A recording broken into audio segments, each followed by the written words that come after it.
The rain hammered against the windows of Windsor Castle as Sergeant James Mitchell completed his final security sweep of the night. It was 11:47 p.m., and the royal family slept peacefully behind guarded doors. Everything seemed normal. Everything except the figure crouched beside Prince Louis's black Range Rover in the private garage. James froze.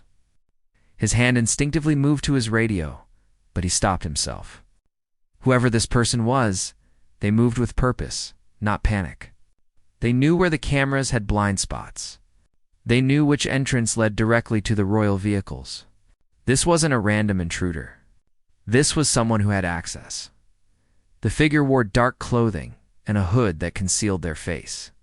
James watched from the shadows as gloved hands worked beneath the rear wheel well of the vehicle.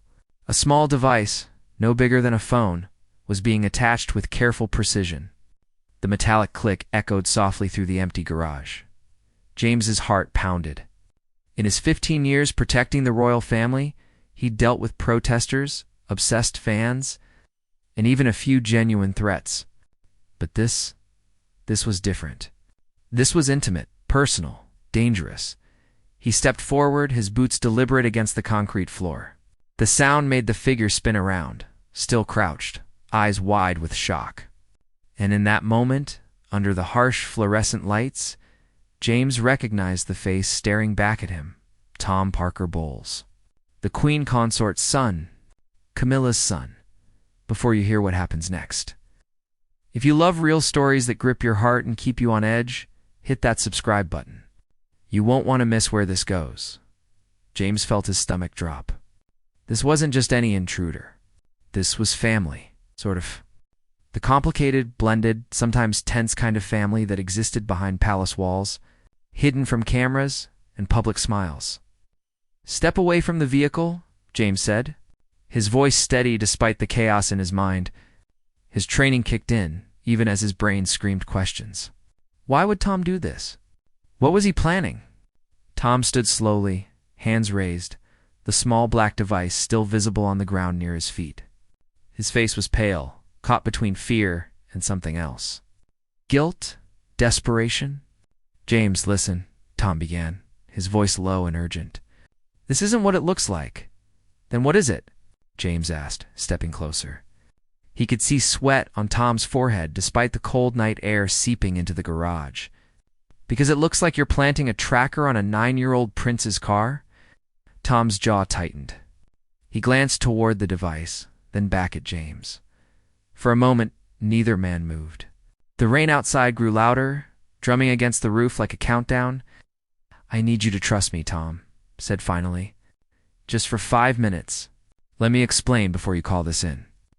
James's hand hovered over his radio. Protocol was clear. Any threat to the royal family, no matter who it came from, had to be reported immediately. But something in Tom's eyes stopped him. It wasn't arrogance or malice. It was fear. Real, bone-deep fear. "You've got 3 minutes," James said. "And if I don't like what I hear, you're going in cuffs." Tom exhaled sharply, nodding. He looked around the empty garage as if checking for other listeners, then met James's eyes with an intensity that made the guard's instincts flare. "Someone's planning to take Louis," Tom said quietly, "and I'm trying to stop it." The words hung in the air like a threat.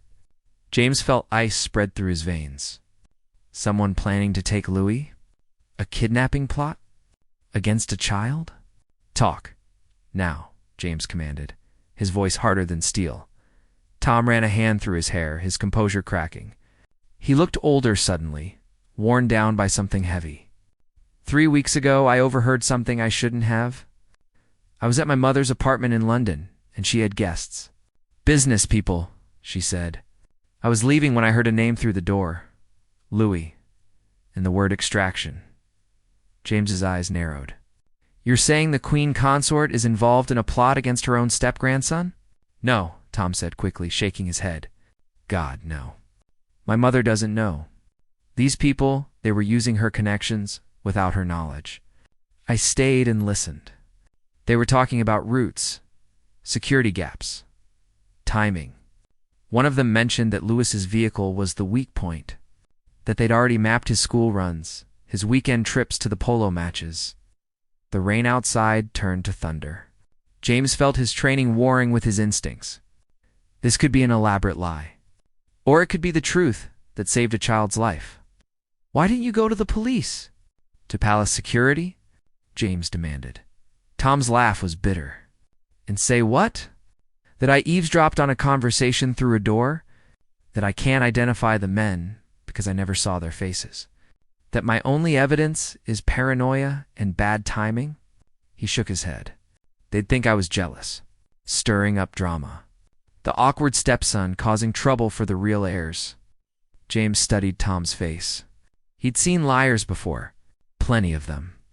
But Tom's fear seemed genuine, raw around the edges. "So you decided to plant a tracker yourself," James said, glancing at the device on the ground. "It's not just a tracker," Tom explained, kneeling slowly to pick it up.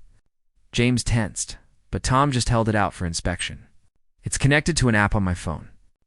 If Lewis's car deviates from its normal routes or stops in an unexpected location for more than 2 minutes, it alerts me instantly. I can see where he is in real time. You're acting like a stalker to protect him from stalkers." James asked, but there was less anger in his voice now. More calculation. Tom met his eyes. "I'm acting like someone who knows what it's like to be on the outside of this family. To watch everyone be protected except you. To feel invisible." His voice dropped. "Louis deserves better than that. He deserves every layer of protection possible, even the ones no one knows about." James was quiet for a long moment. Outside, a car passed on the distant road, its headlights briefly illuminating the garage window before disappearing into the night. "You said you overheard this 3 weeks ago," James finally said. "Why wait until now to act?" Tom's expression darkened. "Because 2 days ago, I saw one of those men again. At a charity event in Kensington. He was talking to someone on staff. Someone who works here, at Windsor. A caterer, I think. They saw me watching and separated immediately. But I knew. They're close. Closer than anyone realizes." James felt his pulse quicken. If Tom was telling the truth, there was a plot in motion. Active, immediate, and palace security had no idea. "Who else knows about this?" James asked. "No one," Tom admitted. "I couldn't risk it getting back to whoever's planning this. If they know someone's onto them, they'll change their approach. Or worse, they'll accelerate the timeline." James looked at the tracker in Tom's hand, then at the vehicle behind them. Prince Louis's car? A little boy who loved dinosaurs and football and had no idea that monsters might be real. "Give me the device," James said quietly. Tom hesitated. "What are you going to do?" "Something smarter than both of us working alone," James replied. "But first, I need to know everything you remember about that conversation. Every word. Every voice. Every detail." Tom nodded, relief washing over his face. He handed over the tracker, and as James examined it, he realized something that made his blood run cold. The device was already activated. It had been transmitting for the last 3 minutes, and according to the small screen on its side, someone else was watching the signal too. James stared at the glowing screen, his training screaming at him to act. 2 connection indicators. One was Tom's phone. The other was listed as unknown device. "Did you set up a backup connection?" James asked, his voice deadly calm. Tom looked at the screen, and his face went white. "No, that's not mine. That's impossible. I bought this from a secure supplier, military-grade encryption. Someone's watching us right now," James interrupted. He looked around the garage, scanning for cameras he might have missed, for movement in the shadows. "Whoever's behind this, they know we're here." Tom's breath came faster. "We need to get out of here." "If they think we're onto them?" "No," James said firmly. "Running makes us targets. Right now, they're watching to see what we do next. We need to be smarter than them." Pulled out his phone, fingers moving quickly. "I'm calling this in, but not through standard channels. There's someone I trust. Someone outside the immediate security team." As James dialed, Tom paced nervously, his eyes darting to every entrance of the garage. The thunder outside felt like a countdown, each rumble a reminder that time was slipping away. The call connected. "Mitchell? It's nearly midnight. came a tired female voice. "Commander Chen, I need you in the East Garage. Now. Don't alert anyone else. Don't use radio. And come alone," James said, his tone leaving no room for argument. There was a pause. Commander Sarah Chen had 23 years in royal protection. She'd trained James herself. If anyone could be trusted with this, it was her. "On my way," she said simply, and hung up. James pocketed his phone and looked at Tom. "Tell me about the caterer you saw. Description, everything." Tom closed his eyes, clearly trying to recall details. Male, late 30s, maybe 40. Dark hair, receding slightly.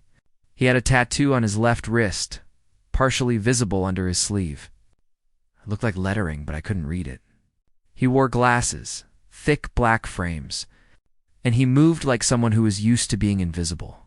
You know that way staff can just blend into the background? James knew exactly what he meant. It was the same skill that made good protection officers effective, becoming part of the scenery until you were needed. "Did he see you watching?" James asked. "Yes," Tom said quietly. And that's when everything changed.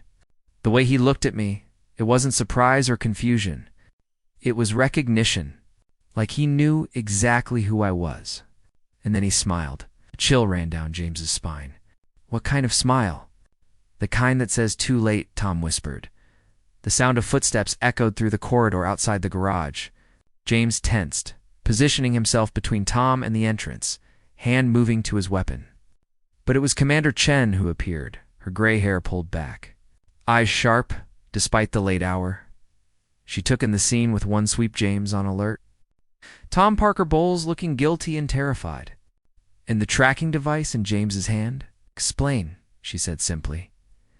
James did. He laid out everything in clear, concise terms while Chen listened without interruption. When he finished, she walked to Lewis's car and examined it carefully, checking the wheel well where Tom had been working. "The device has 2 active connections," James added, showing her the screen.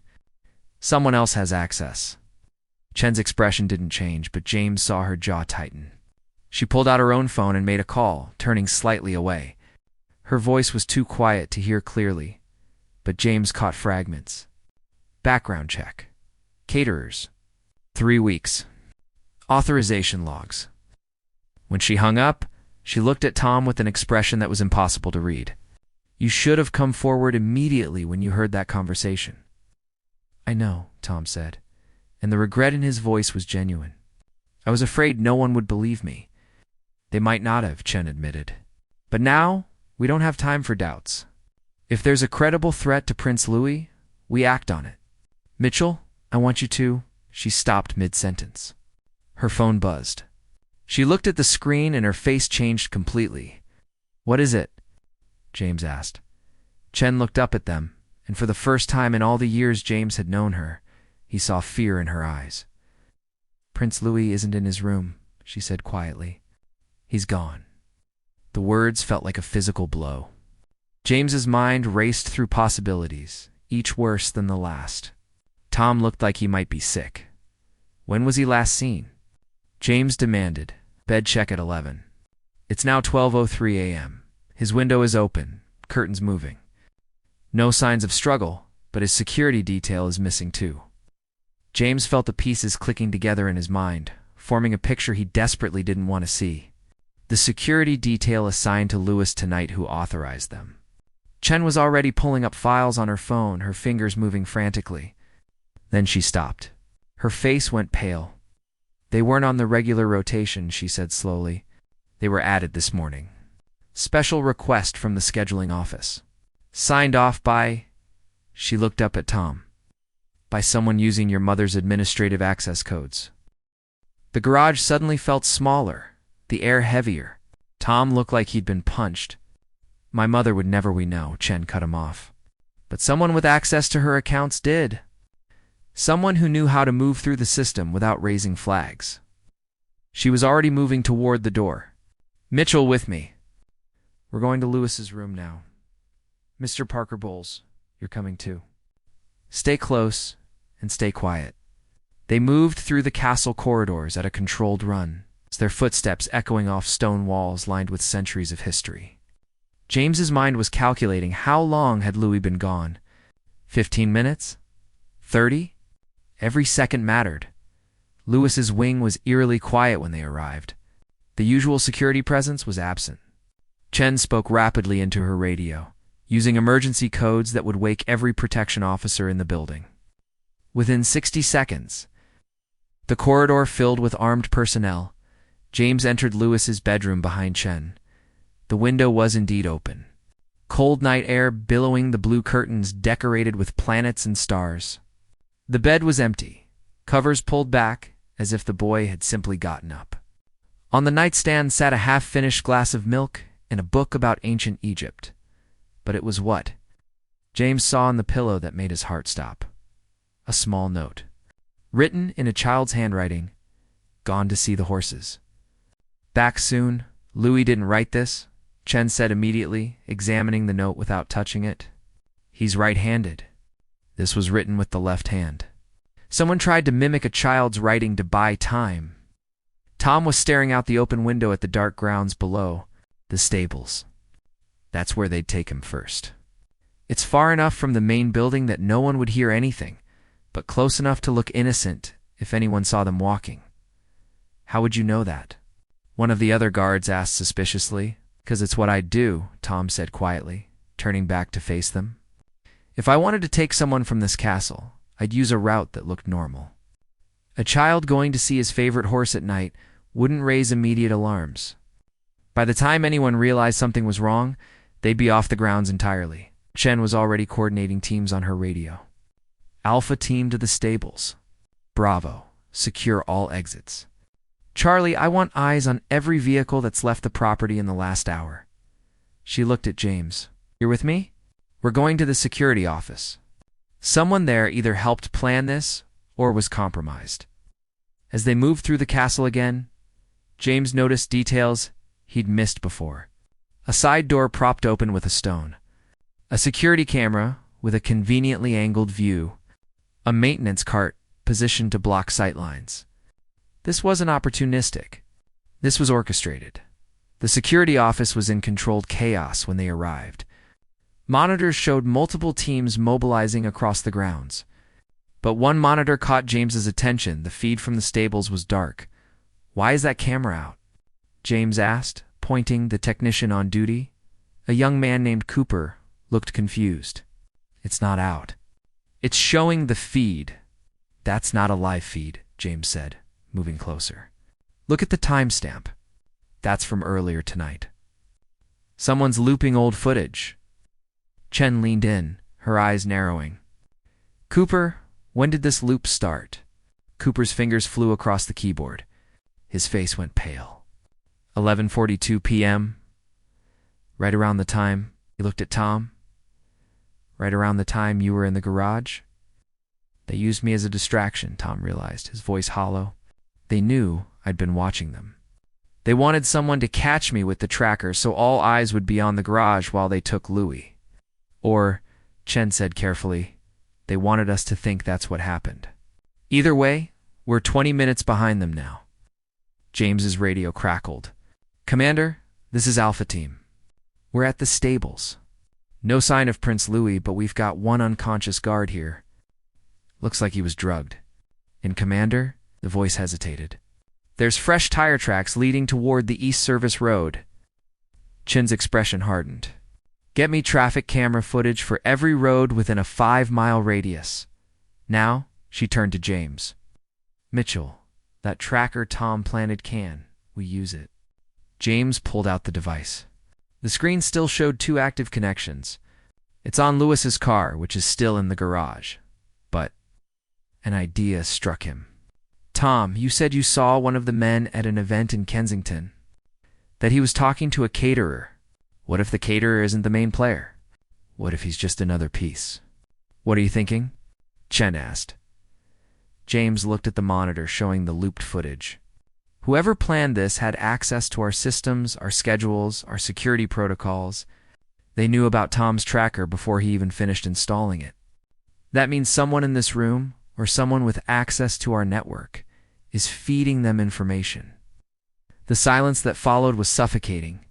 Every person in the security office was suddenly a suspect. James could see the realization dawning on Chun's face. They couldn't trust their own systems. "There," Cooper said suddenly, pointing at a different monitor. "Traffic camera. East Service Road. Black van. No plates visible. Heading toward the M4. Timestamp shows it left the grounds 18 minutes ago." Chen grabbed her phone. "I'm calling MI5. This is beyond palace security now." But before she could dial, Tom's phone buzzed. He looked at the screen, and his face went completely white. "What is it?" James asked. Tom turned his phone around. On the screen was a video message. It showed Louis awake and scared, sitting in what looked like the back of a van. He wasn't hurt, but his eyes were wide with fear. A distorted voice spoke over the video. "Stop looking, or the boy disappears permanently. You have 1 hour to stand down all security teams and delete all footage from tonight. If we see police, if we see helicopters, if we see anything that suggests you're not cooperating, you'll never see Prince Louis again. We'll be in touch with instructions." The video ended. The room was frozen in shock. And then Tom's phone buzzed again with a text message containing just 2 words and a location pin. "Prove loyalty." The location pin showed an abandoned warehouse in Slough, 20 minutes away. James felt his stomach twist. This wasn't just a kidnapping. This was a test. And Tom was at the center of it. "They want me," Tom said, his voice barely above a whisper. "That's what this is about. Prove loyalty. They want me to come alone, to prove I'm not working with you." "Absolutely not," Chen said immediately. "We don't negotiate with kidnappers, and we certainly don't send civilians into hostile situations." "He's not a civilian," James said quietly, looking at Tom. "He's family. Complicated family, but family, and they know that. They're counting on it." Tom met James's eyes. There was something different in his expression now. Not fear, but determination. "They've been planning this for weeks. They hacked my mother's accounts. They knew I'd overheard them, and they used it. They wanted me to plant that tracker so they could monitor it. They've been 10 steps ahead this entire time." Paused. "Except for one thing." "What's that?" Chen asked. "They don't know that I got caught," Tom said. "They think I'm still acting alone. They think I'm desperate enough to walk into that warehouse by myself to save Louis." He looked at his phone again, and they're right. "I am." James saw what Tom was thinking before he said it. "You want to go in, but not alone. You want us to use you as the entry point?" "It's the only play we have," Tom argued. "If we send in tactical teams, they'll see it coming. If we wait, they might hurt him. But if I go in, acting like the scared stepson trying to be a hero, maybe we can buy enough time for you to position a real rescue." Chen was shaking her head. "The risk is too high. If they search you, if they find a wire, then don't wire me," Tom interrupted. "Let me go in clean." "But James follows at a distance. He's good at being invisible, right? That's his job." Tom looked at James. "You said you've been doing this for 15 years. You've handled situations like this before, not with a child's life hanging in the balance," James admitted. "But he's right, Commander. This might be our only window." Chen looked between them, her military training warring with her protective instincts. Finally, she exhaled sharply. "Fine. But we do this by the book as much as possible. Tom, you drive to that location. You go in alone. James, you follow in a separate vehicle, maintain distance, and you have a tactical team on standby to minutes out. We get eyes inside that warehouse before anyone makes a move." The next 15 minutes were a blur of preparation. Tom was given a phone with a hidden emergency beacon, not a wire. It's just a location tracker that would activate if he pressed the volume buttons 3 times quickly. James changed into civilian clothes and armed himself with a concealed weapon and a small camera that looked like a coat button. As Tom prepared to leave, he pulled James aside. "If something goes wrong, if they figure out what's happening, promise me you'll get Louis out first. Not me, him." James wanted to argue, to say they'd get both of them out safely. But He'd been in this job long enough to know that sometimes promises were just pretty lies. So instead, he nodded. I promise. Drive to Slough felt eternal. James followed Tom's car from 3 vehicles back, watching his taillights in the rain-slicked darkness. His radio was silent. Chen had ordered complete radio silence to avoid any chance of interception. He was alone with his thoughts and his training. The warehouse came into view at 1:47 a.m. It was a hulking structure of corrugated metal and broken windows, surrounded by a fence that had seen better days. Tom's car pulled up to the main entrance and stopped. For a moment, nothing happened. Then a side door opened, and a figure appeared. James couldn't make out details from his position 200 yards away. But he saw Tom get out of his car and walk toward the figure. James moved quickly, leaving his vehicle and approaching on foot through the shadows. He could hear Chen's voice in his head. Observe, assess, report. Don't be a hero.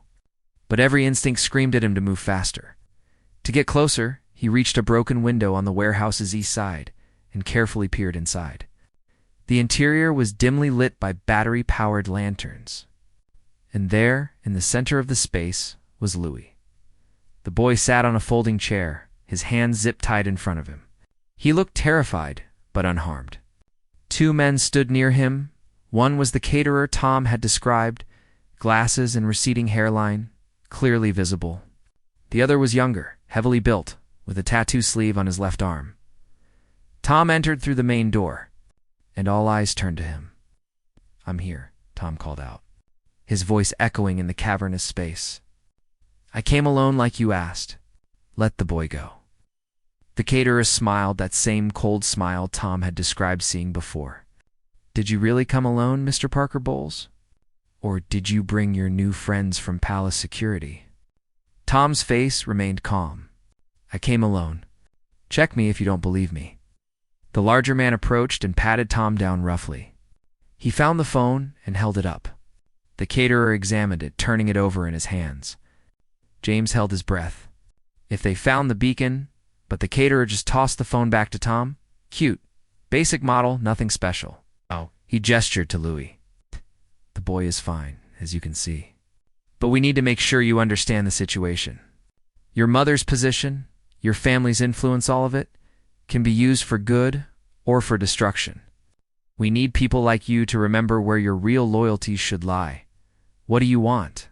Tom asked, and James heard genuine confusion in his voice. What we want, the caterer said, walking slowly around Louis's chair, is for certain people to understand that privilege comes with price tags. Your mother married into this family. She became queen consort.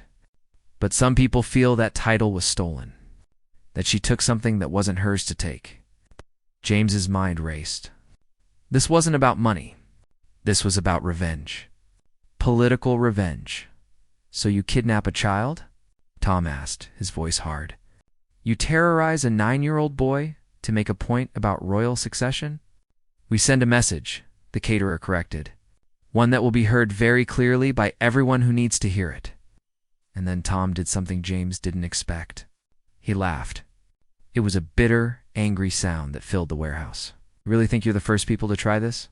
To use a child to hurt this family? Tom shook his head. You're amateurs. And you've already lost. The caterer's smile faded. What are you talking about? Tom held up his phone. I said I came alone. I didn't say no one else was coming. The warehouse lights suddenly blazed to life, flooding the space with blinding brightness. The side doors burst open, and tactical teams in full gear poured in from 3 directions. Everything happened in seconds. The larger man reached for Louis, but James was faster. He'd already breached through the window and was across the warehouse floor before anyone registered his presence. His training took over: disarm, disable, protect. The man went down hard, James's elbow connecting with his temple. The caterer tried to run. The tactical officers had every exit covered. Within 30 seconds, both suspects were on the ground, hands behind their backs, being secured with professional efficiency. Tom rushed to Louis, dropping to his knees beside the chair. Hey, buddy. You're okay now. You're safe. His hands shook as he carefully cut the zip ties with a knife one of the officers handed him. Louis looked up at Tom with wide eyes, tears streaming down his face. "I want my mom," he whispered. "I want to go home." "I know," Tom said softly, pulling the boy into a careful hug. "We're going to get you home right now. Your whole family is waiting for you." James watched the scene while keeping one eye on the suspects being led away. Commander Chen entered through the main door, her expression grim but relieved. She went straight to Louis, kneeling down to check him over with the practiced eye of someone who'd seen too much in her career. "Your Royal Highness, are you hurt anywhere?" she asked gently. Louis shook his head, still clinging to Tom. "They didn't hurt me. They just scared me. They said they were taking me somewhere safe, that there was danger at the castle. But then they tied my hands, and I knew they were lying." Chen's jaw tightened. She looked up at James. "Good work, Mitchell. Both of you." Her eyes moved to Tom, especially you. "That was either very brave or very stupid." "Probably both," Tom admitted, managing a weak smile. He looked down at Louis. "But he's worth it." The drive back to Windsor was quiet. Louis fell asleep in the car, exhausted by adrenaline crash. Tom sat beside him, one hand resting protectively on the boy's shoulder. James drove while Chen coordinated from the passenger seat, her phone constantly buzzing with updates. By the time they reached the castle, dawn was breaking over the horizon. The sky was painted in shades of pink and gold, beautiful and indifferent to the night's chaos. The moment the car stopped, Catherine, Princess of Wales, was there. She yanked open the door and gathered Louis into her arms with the fierce desperation of a mother who'd nearly lost her child. William was right behind her, his face drawn and pale. "I've got you," Catherine whispered into Louis's hair. "I've got you, baby. You're safe."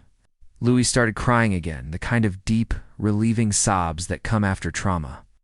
William's hand rested on his son's back, his eyes squeezed shut, as if physically holding back his own emotions. No one spoke. They didn't need to. In that moment, titles didn't matter. Royal protocols didn't matter. There was just a family holding on to each other. Tom stood awkwardly to the side, suddenly aware that he'd crossed an invisible line tonight. He'd saved Louis, yes, but he'd also inserted himself into the most private, painful moment of their lives. He started to step back, to give them space. "Tom?" William's voice stopped him. The future king looked at him with an expression Tom couldn't quite read. Then William extended his hand. "Thank you. For my son." Tom shook his hand, unable to speak past the lump in his throat.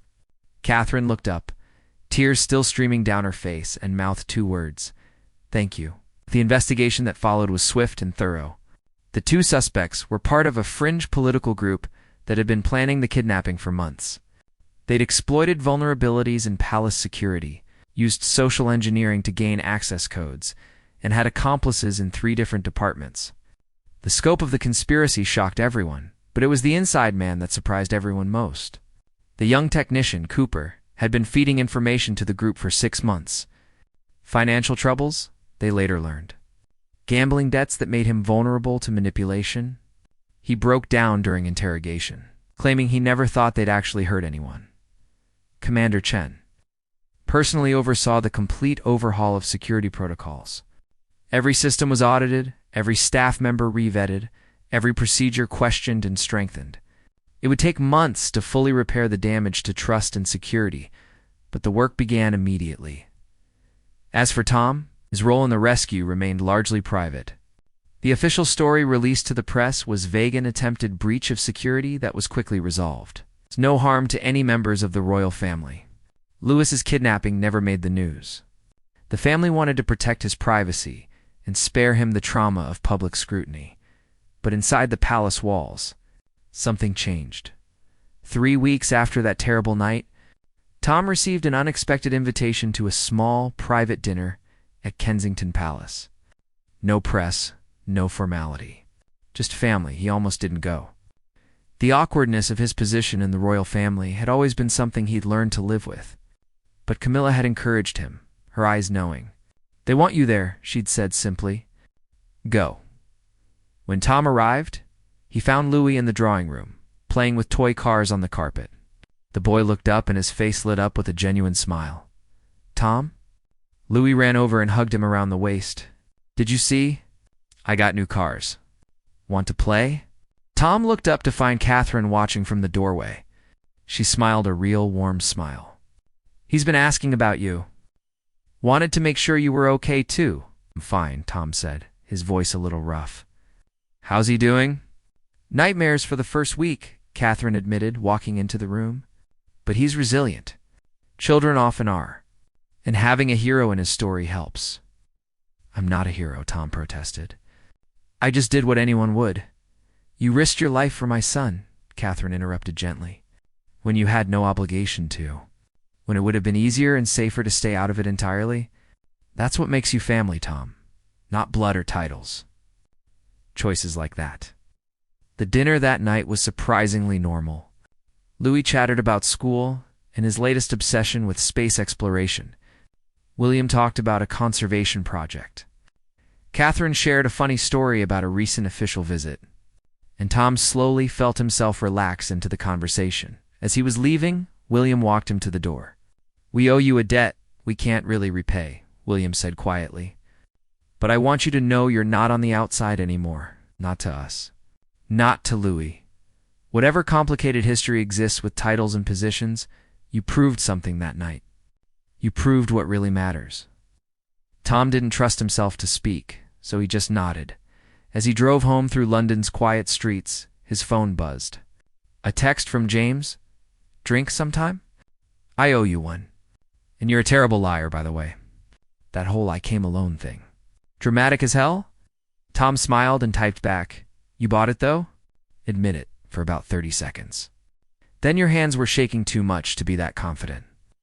Tom laughed, and it felt good. Real.